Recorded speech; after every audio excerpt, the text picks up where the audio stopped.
रूपम साग्रजातं सहगणा रघुनाथान्वितं तं संजीवं साद्वैतं सावधूतं परिजना सहितं कृष्ण चैतन्य देवं श्री राधा कृष्ण पादां सहगणा ललिता श्री विशाखान्वितांश हे कृष्णा करुणा सिंधु दीनबंधु जगतपते गोपेशा गोपिका कांता राधा कांत नमस्ते तप्त कांचन गौरांगी राधे वृंदावनेश्वरी वृषभानुसुते देवी प्रणमामि हरिप्रिये वाञ्छाकल्पतरुभ्यश्च कृपा सिन्धुभ्येव च पतितानां पावनेभ्यो वैष्णवेभ्यो नमो नमः। हरे कृष्णा कृष्णा कृष्णा हरे हरे हरे राम राम राम हरे हरे नारायणं नमस्कृतं नरं चैव नरोत्तमं देवीं सरस्वतीं व्यासं ततो जयमुदीरयेत् नष्टप्रायेषु भद्रेषु नित्यं भागवत सेवया भगवती उत्तम श्लोके भक्तिर्भवति नैष्टिकी हरे कृष्णा कृष्णा कृष्णा हरे हरे हरे राम राम राम हरे हरे। जय श्री प्रभुपाद की जय, श्री गुरुदेव की जय। So, I will try to speak on influence of envy on our bhakti. And the topic I have picked is from Canto 4, Chapter 3, where Daksh Prajapati is conversing with Lord Shankar, and also then Lord Shankar's wife want to go to the marriage. There's a long story which I'll try to cover. And his Lord Shankar is telling his wife Sati that why you should not go attend the marriage and that function. So I'll quickly share that. Can I share?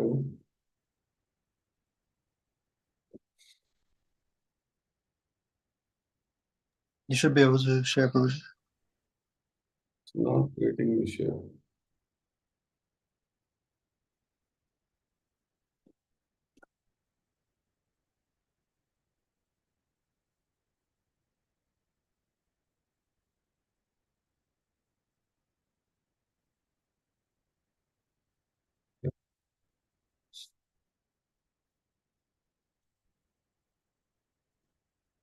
So this is the verse we are going to start discussing.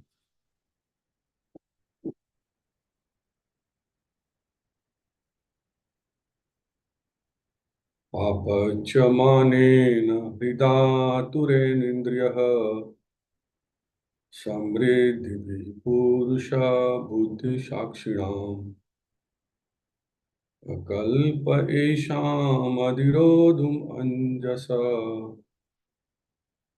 param padam dveshti yatha suraharim. Translation, purport and synonyms, and translation Srila Prabhupada ki jai. Papa cha manena, burning. Hrida, with a heart. Atura indriya, who is distressed.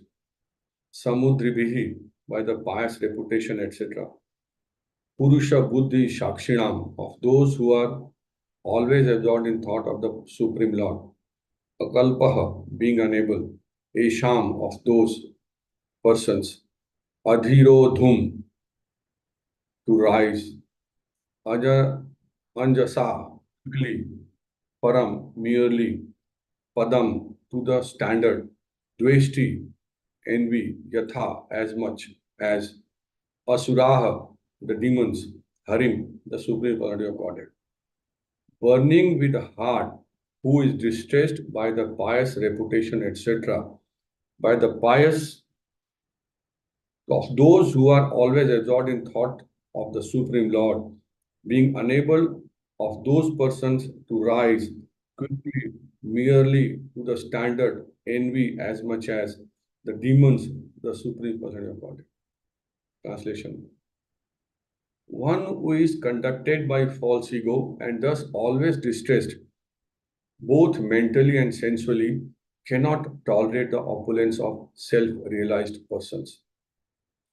Being unable to rise to the standard of self-realization, he envies such persons as much as demons envy the supreme personality of God.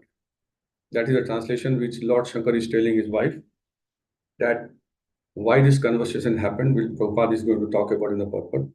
But we always focus on what we understand from this verse.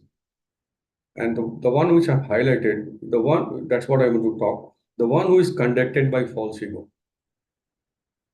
and thus always distressed. This is very easy to understand, both mentally and sensually. But how a distress can be mentally and sensually?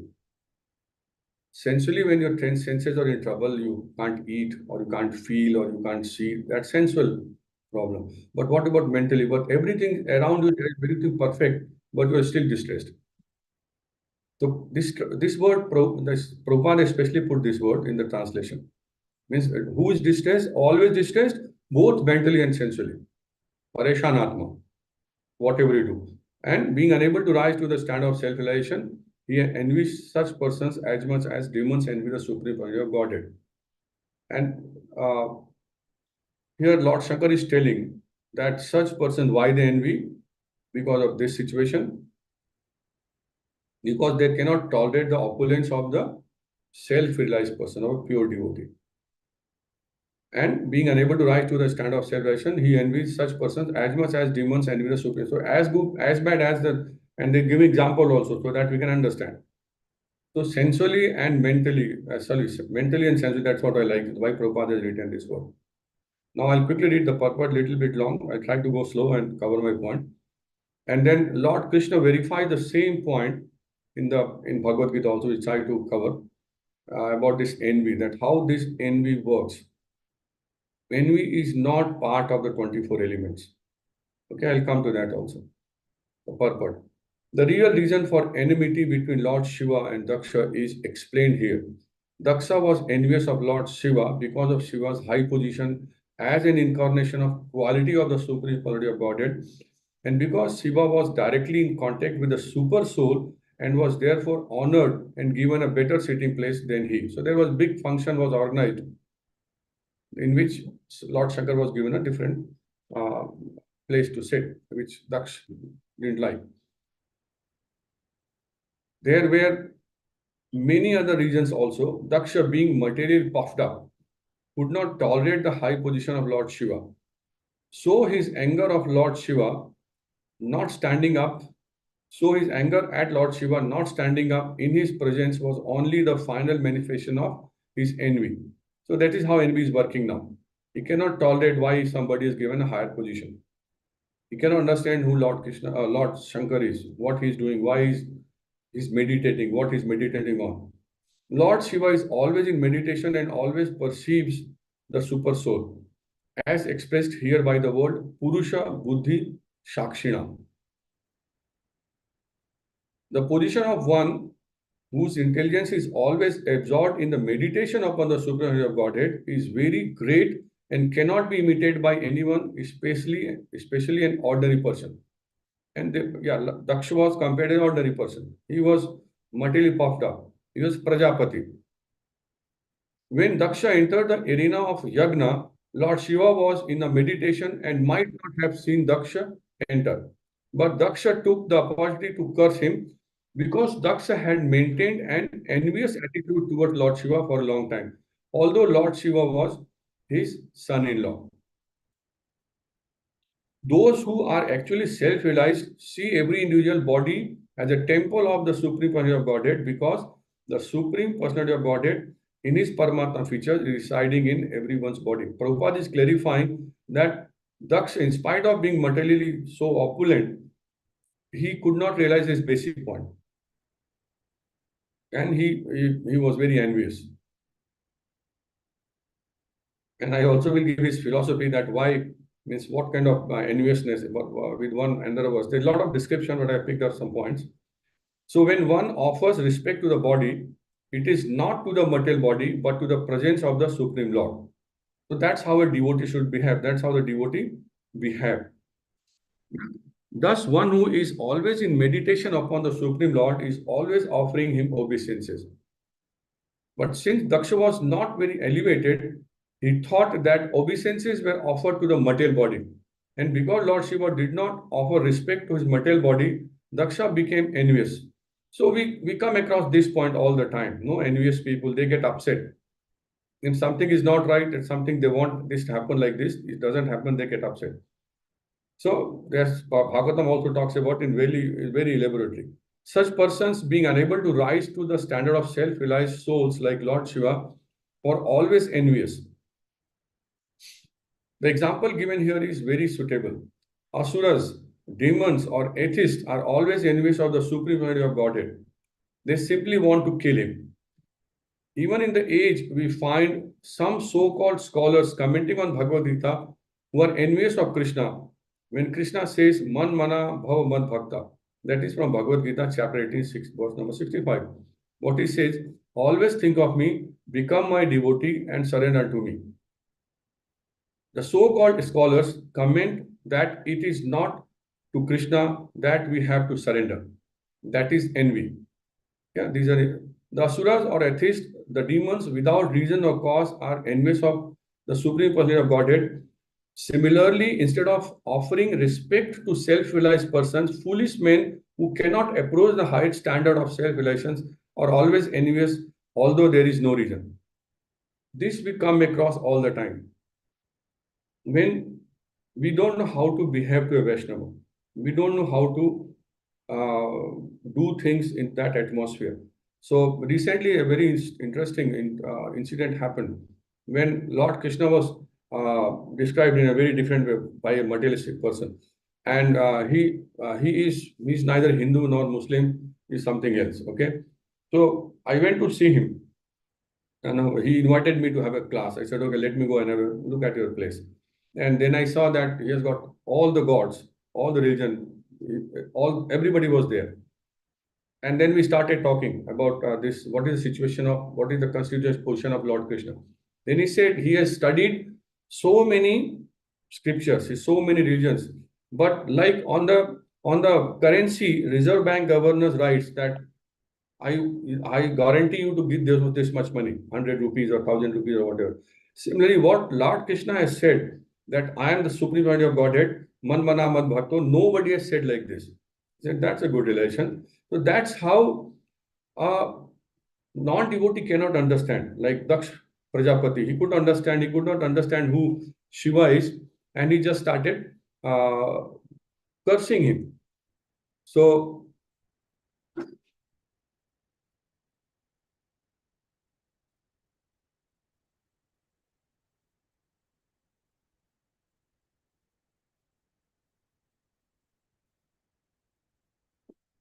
So that's the situation of somebody who doesn't understand uh, existence of super soul in a material body, and they cannot realize this, and that's why they start respecting as per the material body.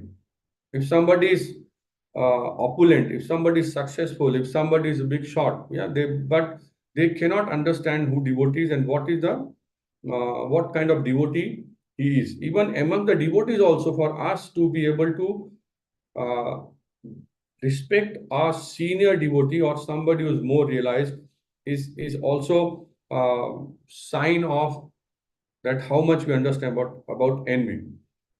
While we are still here, before I go down to sharing my more relation, I also would like to share one more verse where Daksh Prajapati, when he entered into that yagna, he started talking. After he has seen that uh, Lord Shankar's position in that yagna. And he is giving a philosophy which is very interesting to understand, to realize.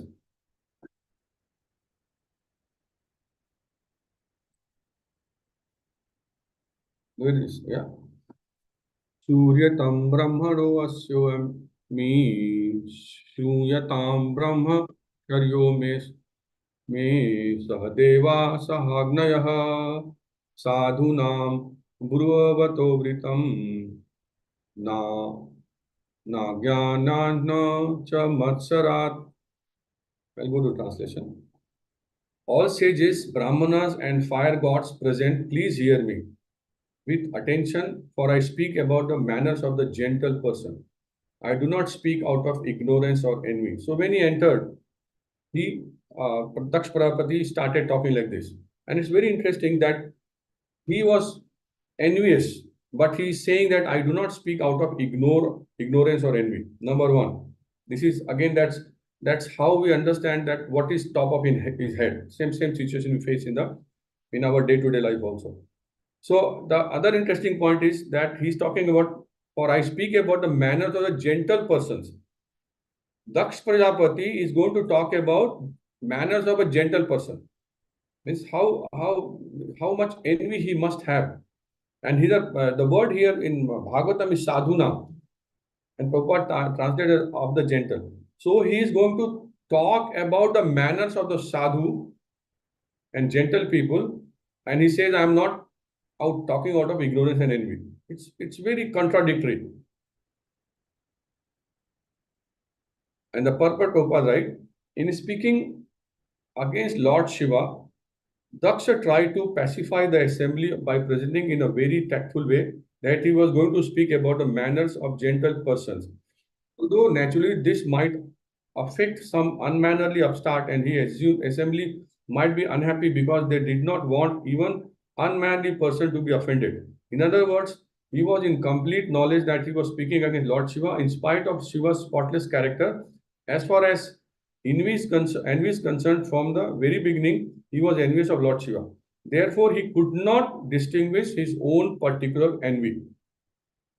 And that's what happens, we are envious.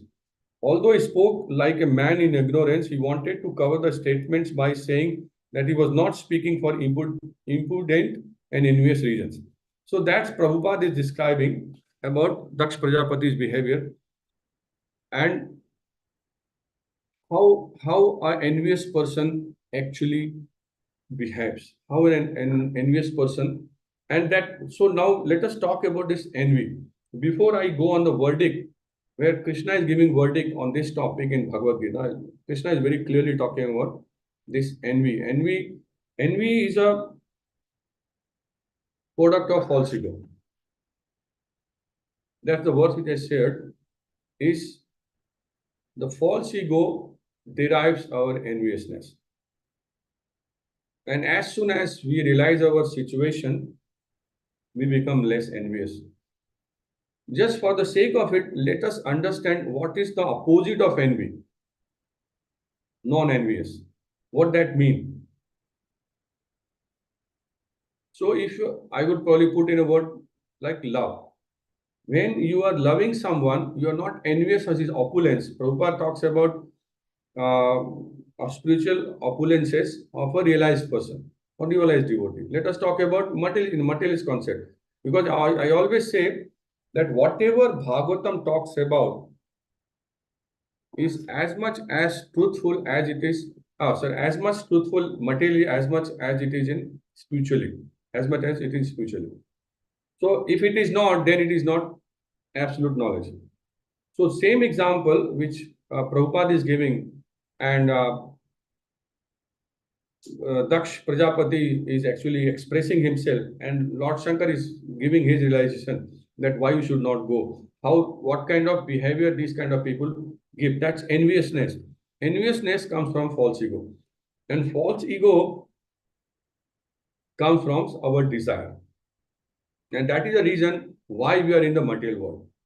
And this false ego and envy, in fact, if you go on a broader scale, on a macro, this is a cause of creation of the universe also.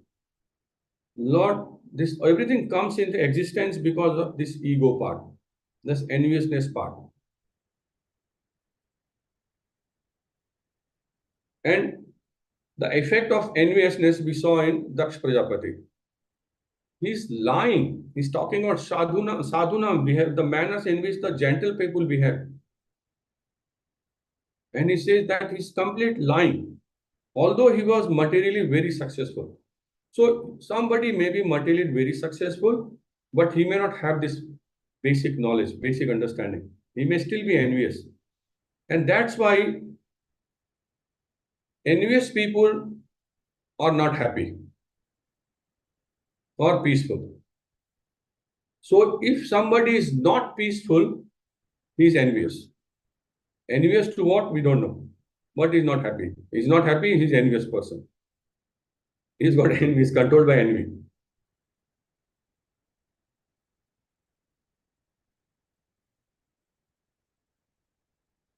And this envy, if you all can understand this envy part of it, we start realizing what we are, who we are. And I feel that we all have some kind of ego which reflects in our behavior. When I meet so many people, they all talk about their situation, how they are, what they do, and they say, "I'm very happy." I said, "Are you sure? Are you sure? Are you happy?" "Yes, I am very happy." "So are you getting old?" "Yes." "So are you happy with being old?" "No." "Then how come you are happy?" So, and then I challenge them that tell me a name of a person on this planet Earth who is happy. And the reason for this unhappiness is enviousness. And Prabhupada, I was reading somewhere, Isha Vasa Vidam Sarvam. If you can just understand that basic knowledge, Isha Vasa Vidam Sarvam, that's all the enviousness goes. Why this enviousness comes? Why we are, because we all want to enjoy. And if you look at definition of envy, envy is basically when we are not happy with somebody else's success. अपने दुख से नहीं दुखी, दूसरे के सुख से दुखी. That is enviousness. That is so prevalent. We are having a race. And I talk about myself. When I was young, when I was studying, and even in the professional life, you are always competing with someone else. You have to have so much marks. You have to get this job. You have to have so much money. You have to have this kind of situation. So you're always competing. And that will naturally give you enviousness. It just automatically happens. You don't have to do much, enviousness comes. And now we have to become a devotee, and all those ingrained habits, how they go out, they cannot go out. They don't go out. And all those basic habits and nature come into our behavior. Even when we try to practice Krishna consciousness.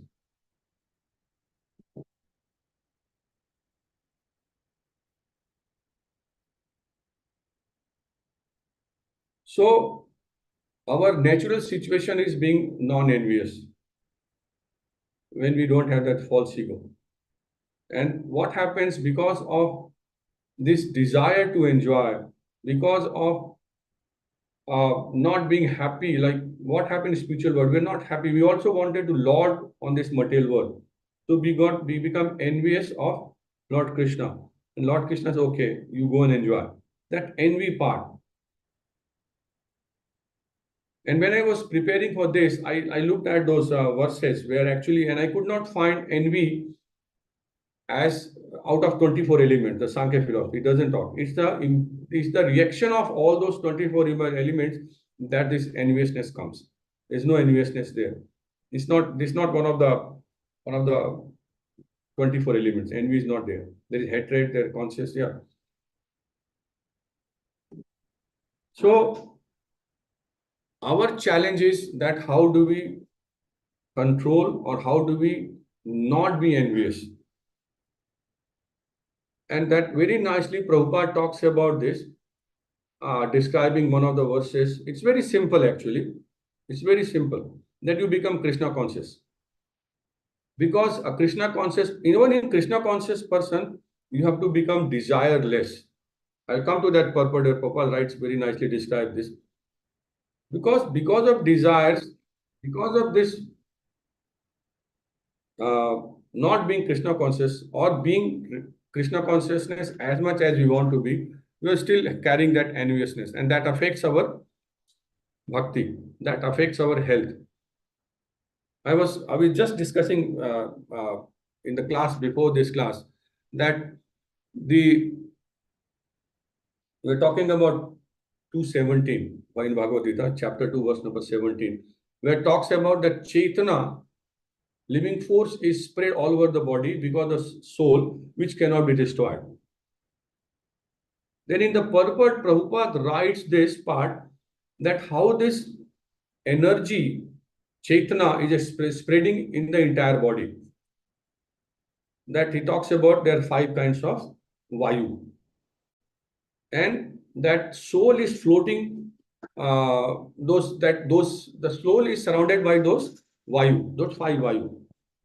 When we're having this discussion, that because of the imbalance of this Vayu, we start having disease. Because somebody having stress will have a stomach problem, may have a stomach problem. Somebody has stress may have a heart problem. Somebody may have a stress and may have some other problem.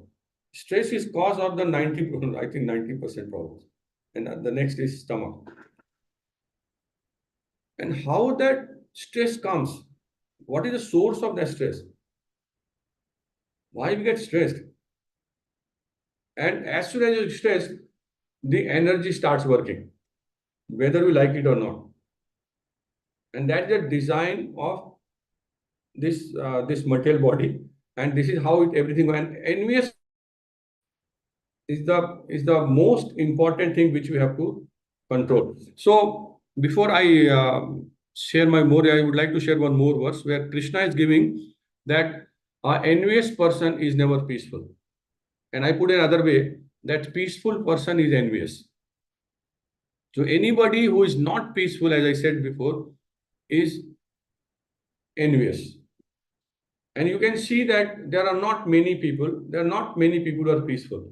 And for peace, as we discussed many times, you have to be satisfied. And for satisfaction, you need to believe in Isavasamidam Saram, that mantra one we discussed in Upanishad. So in Bhagavad Gita, chapter 2, verse number 71, which I would like to share.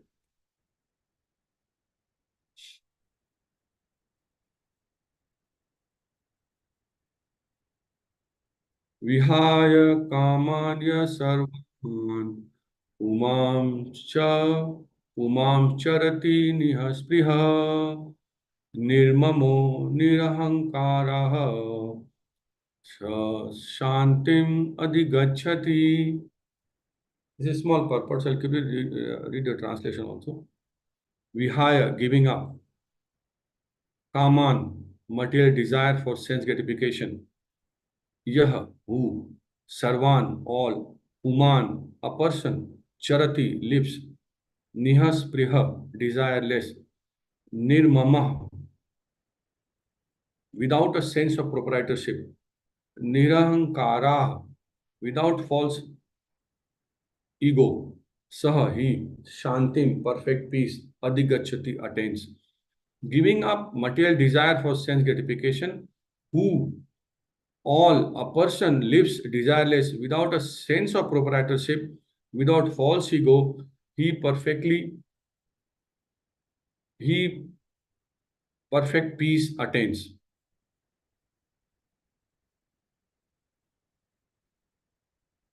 Oh, I'm not sharing. I try to share.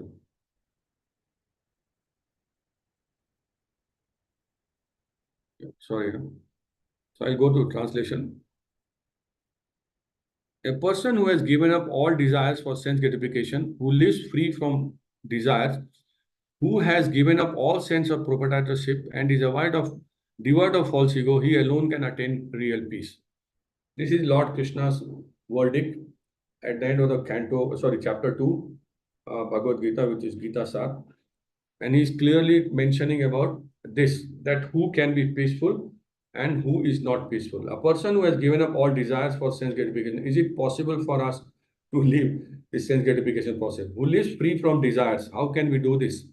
It is not possible. We all have desires. It's a natural thing. Who has given up all sense of proprietorship? That's hard. And is devoid of false ego. Yeah, that's even harder. He alone can attain peace. That's why attaining this peace is very, very difficult. In spite of we endeavoring so much to get peaceful, we are hardly peaceful. We are hardly peaceful. We are running around. And send that purport over rights, which we can discuss. And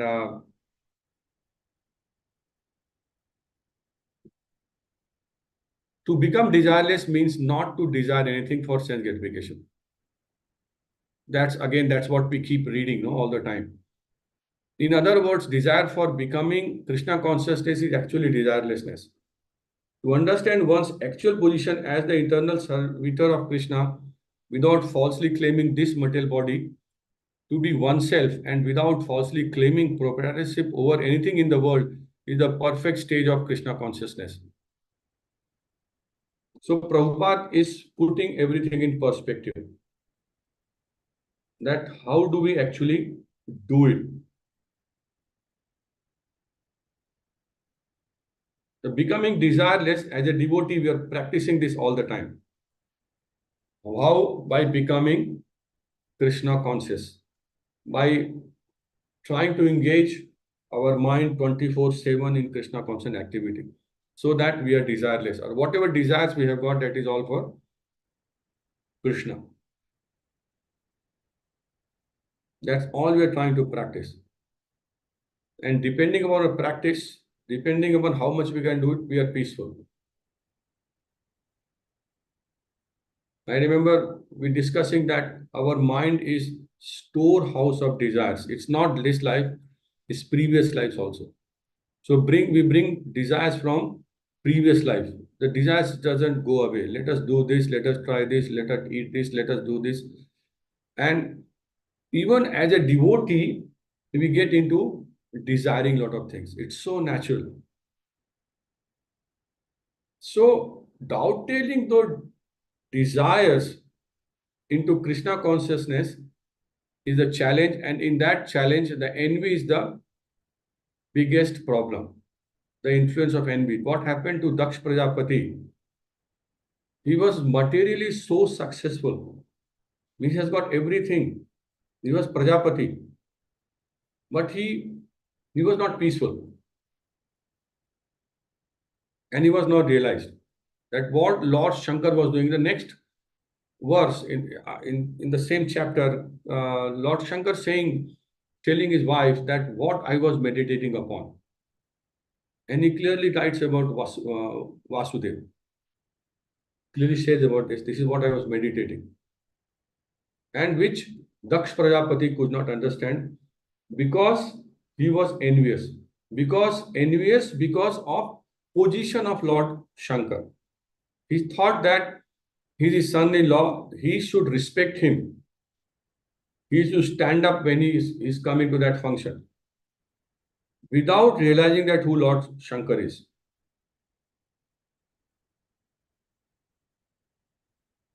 And that is, and in the purport Prabhupada writes that even we end up doing these kind of mistakes when we don't respect or do a Vaishnava Prath when you are interacting with a pure devotee. So whenever we are not following Prabhupada instructions or Maharaj instructions or doing what we want to do, Maharaj will say mentally concocted. We are like Daksh Prajapati. We are envious because we think that we know it all. We are better than this. So this is my own realization, not for anyone else. We cannot realize ourselves that where are we and what we are lacking or what we are good at. I remember Amrish was telling us what is the definition of pure devotee. Means, yeah, that's pure devotee concept. Pure devotee means who can remember Krishna 24/7. No complication. And imagine remembering Krishna 24/7 is a challenge. So as soon as we finish the class, as soon as we stop reading books, or as soon as we finish chanting, we go into our own world. We have to go. And how to learn that art that we can remember Krishna even in that situation, that we keep talking. And most of the time, we are actually competing. Most of the time, we are competing. I want this much money. I want this much wealth. I want so many houses. I want that car. I want this. I want that. And we go crazy. And to make it worse, material world is doing the same. They keep bringing things like that which attracts particular young ones. No, even the old ones are same. Sorry, sorry to say that. They are worse actually. If they are not Krishna conscious, they are worse. They are worse. Because they have seen their life, they know that they are going to die in 10, 15, if they are lucky, years.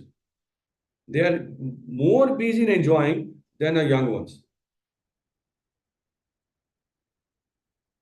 So to make a balance and control our enviousness and be non-envious, for that we have to become desireless is an art. It's not, it has nothing to do with knowledge. It has nothing to do with knowledge. It is a skill set. How do you balance? So I'll quickly finish this small purport and then we can take some question and answer. It's a big subject matter and I've tried to cover whatever I can understand.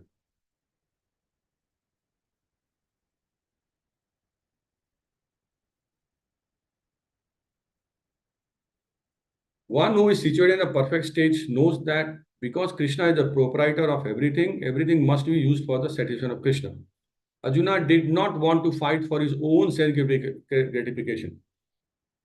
But when he became fully Krishna conscious, he fought because Krishna wanted him to fight. So I tell a lot of people here, when you are allowed to kill people in Bhagavad Gita, then you can do anything in the name of bhakti, provided you know how to do bhakti. Don't do mentally concocted. So don't give excuses. For himself, there was no desire to fight, but for Krishna, the same Arjuna fought to his best ability. Real desirelessness is desire for satisfaction of Krishna, not an artificial attempt to abolish desire. Artificial, it cannot be done. The living entity cannot be desireless or senseless. Correct? Yeah, we all agree. But he does have to change the quality of the desires. What we desire, what we think of, that's in our control. A materially desireless person certainly knows that everything belongs to Krishna. A materially desireless person certainly knows that everything belongs to Krishna. Ishavasam idam sarvam. And therefore, it does not falsely claim proprietorship over anything, which is very difficult. This transcendental knowledge is based on self-realization, namely knowing perfectly well that every living entity is an eternal part and parcel of Krishna. We had a lot of classes on this, huh? In spiritual entity, and that the eternal portion of the living entity is therefore never on the level of Krishna or greater than him. This understanding of Krishna consciousness is the basic principle of real peace. That what Krishna told in this verse. He's also giving a person and talks about ahankar. That verse says,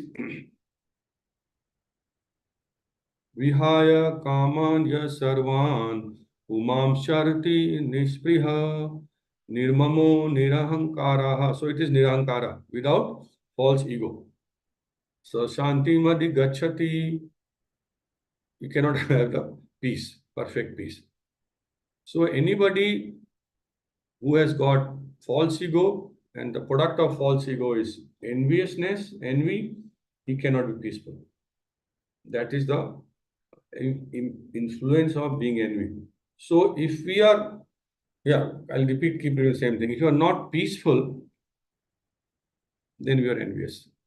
So I think that this is a very interesting topic, envy, and I would like all of you to share realization or ask question, because I can keep talking about more verses, because enviousness is the cause of creation of this universe.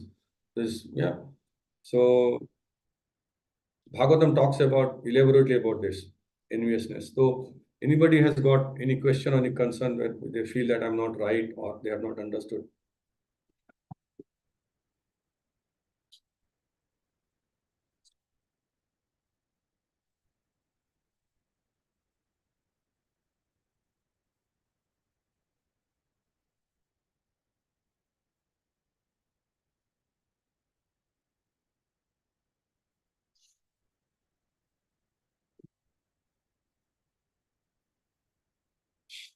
Okay. So you all have understood what I said. So let us keep talking about envy. Let us keep talking about enviousness and keep thinking about enviousness. That's envy towards a pure devotee or towards a devotee or toward Lord Krishna is a real problem for our existence in material world. And I related with this peaceful. Similarly, when we come to the other side is hypocrisy. We tell everyone here that our currency is honesty. And people cannot understand what that means. I said, yes, you be honest and everything okay. Yeah. And you can join our discussion, you can come to our classes, but you have to be honest. Honesty is our currency. I've learned it from Amrish Prabhu. Honesty is our currency. And all those envious people are hypocrite also. And in the model one, when I talk to these young ones, means it's very hard to find honest person. In fact, it's impossible. We lie like anything. Lying is so easy. We manipulate things. And that's the reason for those situation is actually envy. Because we are not happy with someone else. We want to become like them. We want to have so much wealth and we become envious. And this enviousness causes us to become hypocrite. And it is not only that, it is amongst the materialistic people, even amongst the devotee. And then we start interpreting the scriptures. We start giving quotation. I'm a member of so many groups now, so many people come and they, same situation, same instance, and they give me quotation from Prabhupada. Somewhere Prabhupada saying like this, Prabhupada writing like this.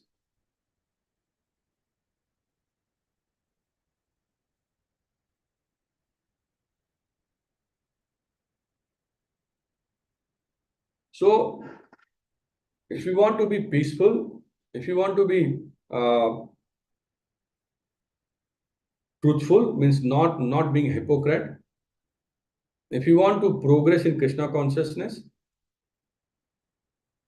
if you want to be, in fact, I'll put it materially successful also, this enviousness must go.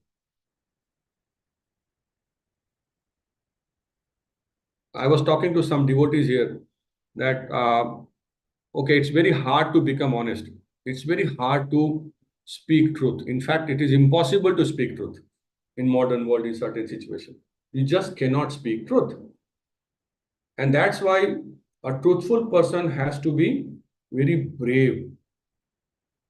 If he's not brave, he cannot speak truth. If he's speaking truth, he's very brave. Otherwise, he's upsetting so many people. So in our conversation, we realize that if somebody can speak truth, he becomes automatically powerful. And those kind of people progress even in material world if they can remain truthful. Because honesty is rare now. And even I've spoken to business people, I have other people also, they all are looking for honest people. I said, are you honest?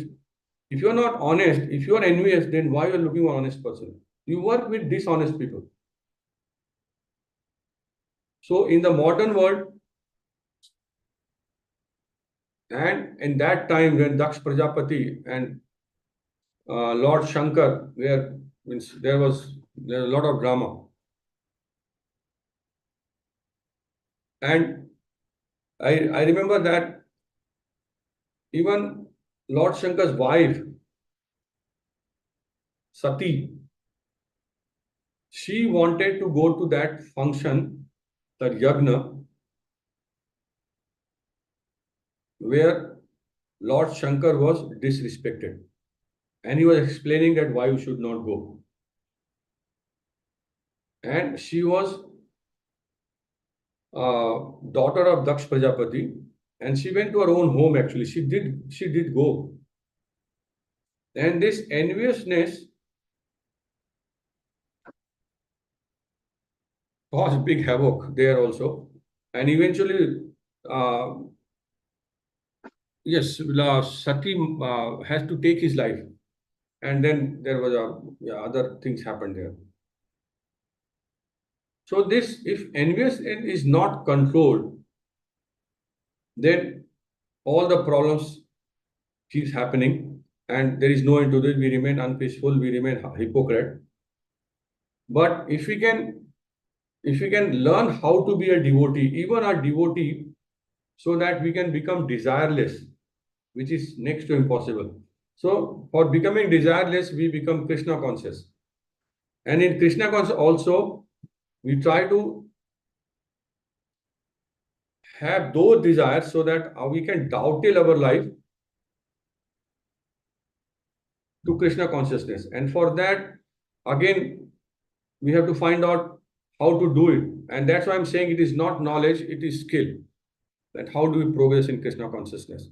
So that we become non-envious. Because without becoming non-envious, we cannot progress in our bhakti. Enviousness caused the creation of this material universe. So our biggest challenge is that we try to be as non-envious as much as possible. So this is my realization, and I would welcome questions and realizations from all of you. Or Amrish Prabhu, if you'd like to add something, or I've done some mistakes here.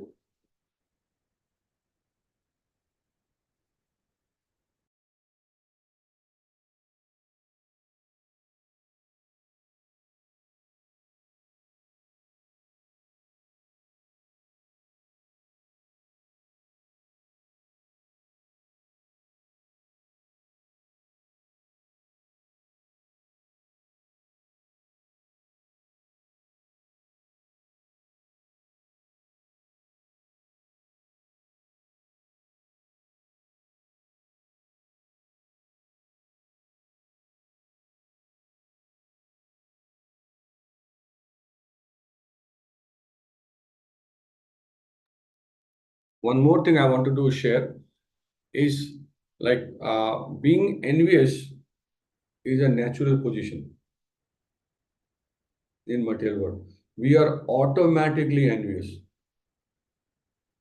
It takes effort to be non-envious.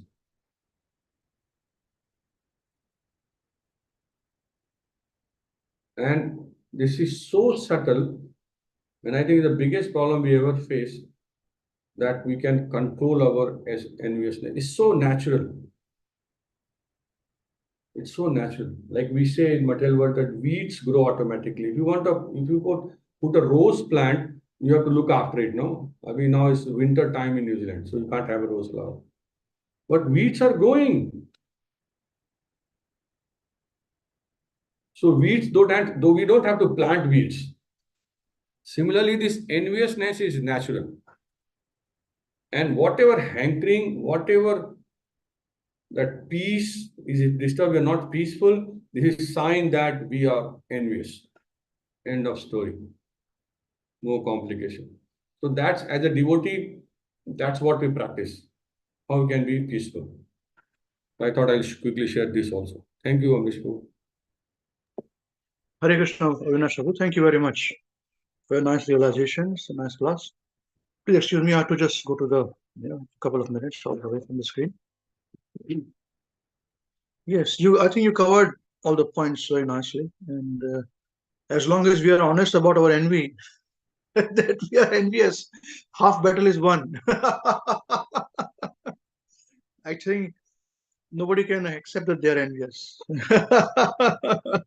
But to accept that we are envious itself is half battle won. Not word jugglery, but so very nice. You covered all the points. I would encourage devotees who are listening and who are also on YouTube. If you have any questions, please write down the questions. And Avinash who will answer the questions now. Please feel free. Hare Krishna.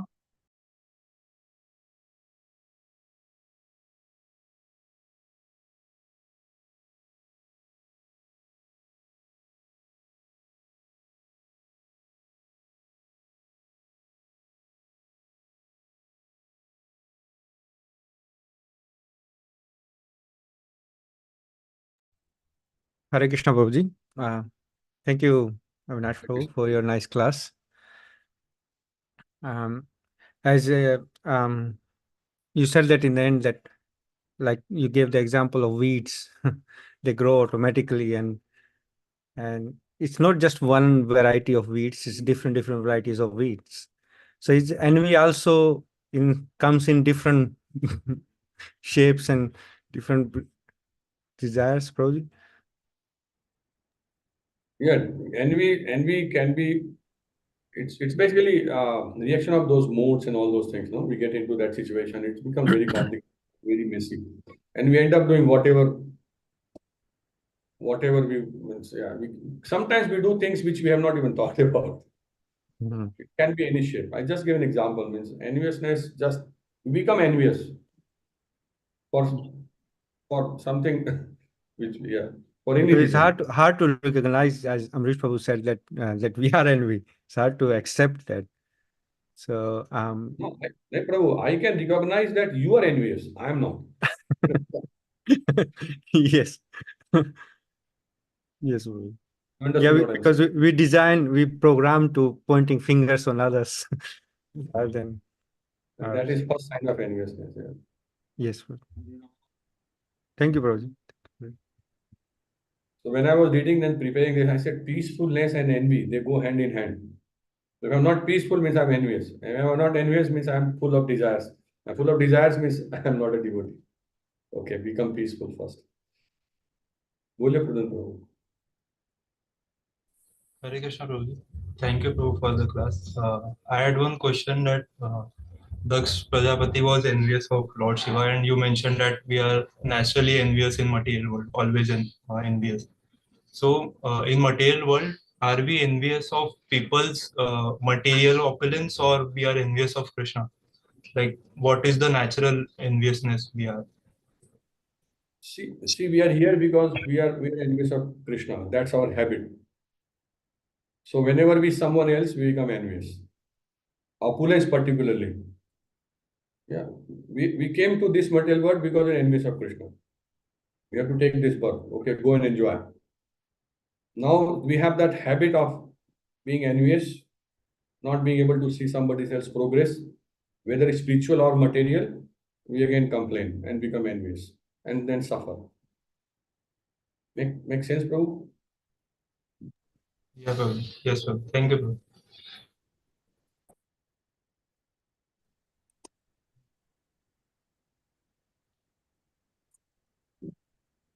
Hare Krishna.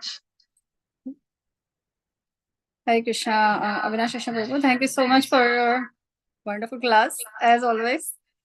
When you were talking about, when you were answering the question to say that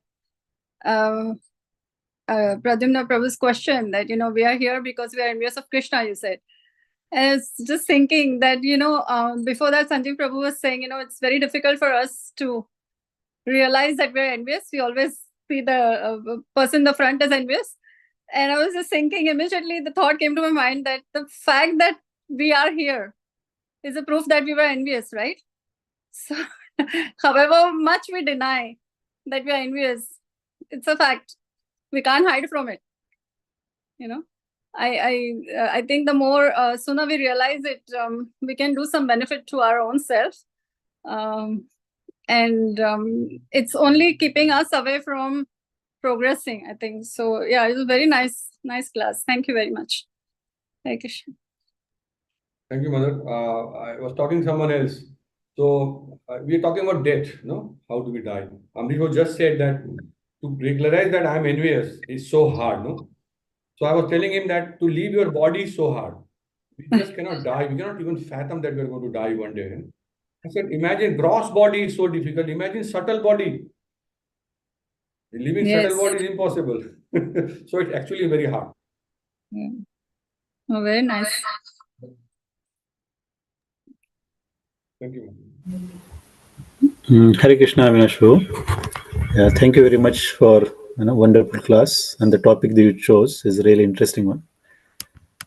So I was thinking, bro, the class that you gave, and I also remembered when you discussed, as you shared many references, especially when we studied Bhagavad Gita, chapter 9, which starts with where Krishna says that actually he's revealing this confidential knowledge only to you because you are not envious of me. So that was a main point. So why he was doing that to why only Arjuna? So as we know that we hear a lot of instruction and all the transcendental mellows, and as we know, we are all envious by nature, and because we know all this instruction, we sometimes we realize that we are becoming envious, and we try to artificially control it. So by doing that, so do we say that actually the more we actually realize, the spiritual instruction or Krishna reveal in your heart, to that degree, you are actually trying to get rid of your enviness, more you actually less envious, Krishna will reveal more to you. Is that how it works? Yes, absolutely right. You're absolutely right. Yeah, you're absolutely right. Yeah. Okay, so because I was thinking, what is the means we talked about actually we have. So what is the strategy? How we actually win over this? Is the main question to ask. I don't know. Yes, this enviousness makes us all sorts of problems start with envy. We become hypocrite, we become all drama, we start lying, and we don't know how much we are lying. And yeah, you're right, bro. You're right. That's why Krishna cannot talk when you are envious. Thank you, bro. Thank you, Prabhuji. Very nice realizations. Yeah.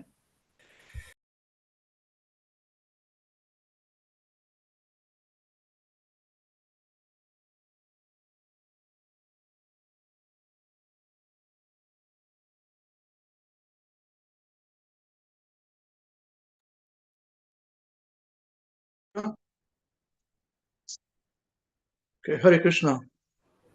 So thank you very much, Avinash, for your wonderful class and Sushti Mataji raised your her hand. realization. Hare Krishna, Prabhu. Yes. You want to say something? Sorry. Sushti Mataji has raised her hand, sir. Quickly. Talk to Okay. Hare Krishna Prabhuji, thank you Prabhuji for your nice class. I was thinking about the topic since yesterday, the subtle influences of envy. So I was thinking, what is the difference between envy and jealousy? No difference. Is Jealousy envy means, same as sorry?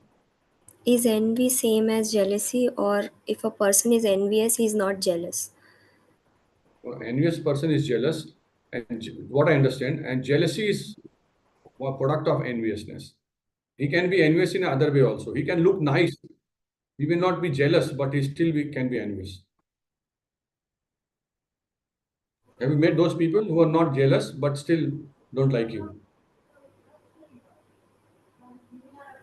Yeah, it's a bit difficult to understand because we are talking about Krishna. We are envious of Krishna. That is why we came to this material world.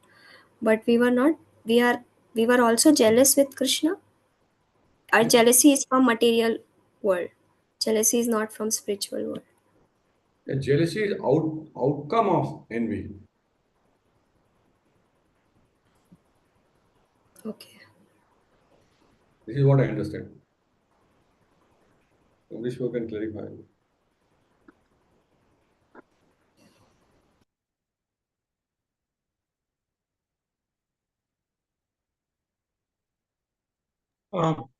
Okay. No, you did a correct thing, Prabhuji. That's correct. Generally, the two are pretty common, jealousy and envy. But on this, what happens is this that there is subtle difference. And true, jealousy is the outcome of envy. Envy usually comes from the point that what we do not have, others have. And jealousy is the process by which we can put the other person down. You're feeling threatened by the person. So that's the position of somebody who's jealous because he's envious.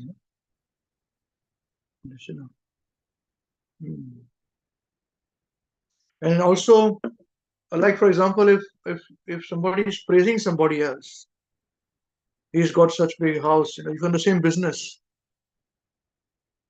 then we feel jealous.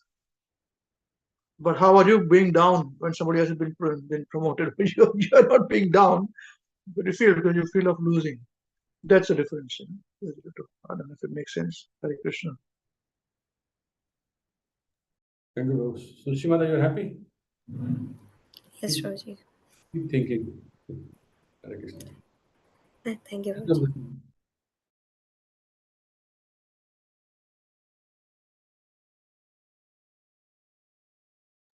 Okay, so we should conclude today's program then. Thank you very much. Hare Krishna for your nice realizations. Hare Krishnas, can we stop the live program and then we can start?